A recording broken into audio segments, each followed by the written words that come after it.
کہ ایک دن حضور مکے سے ہجرت فرما کے جب مدینہ تشریف لائے تو ایک دن مسجد نبوی میں نماز پڑھانے کے لیے اللہ کے محبوب تشریف لے گئے۔ عشاء کی نماز کا وقت تھا تو ہجوم عاشقاں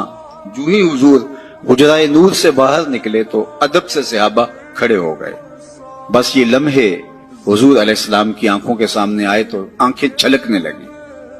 اور پھر حضور علیہ السلام نے ایک ٹھنڈی آہ بھری اور ایک جملہ ارشاد کیا، کاش آج میرے ماں باپ زندہ ہوتے،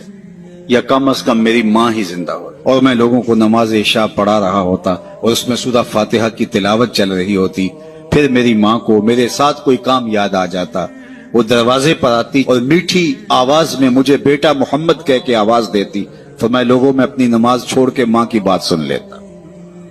ماں کی کمی کو انسان ہر دور میں ہر لمحے میں محسوس کرتا ہے، چونکہ یہ رشتہ ہی ایسا ہے جس کا نعم البدل کیا بدل بھی موجود نہیں ہے۔ ماں جب بولتی ہے تو اس کے لہجے میں جبریل بولتا ہے، ماں جب مسکراتی ہے تو لگتا ہے جنت کے سارے پھول کھل اٹھے۔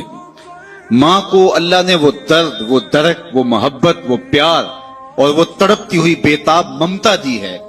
کہ جس کی کوئی مثال ہی نہیں ہے۔ ایک شاعر ہوا تابش، اس نے ماں کے پیار کو کتنے خوبصورت پیرائے میں بیان کیا، ایک مدت سے میری ماں نہیں سوئی تابش، میں نے ایک بار کہا تھا مجھے ڈر لگتا ہے،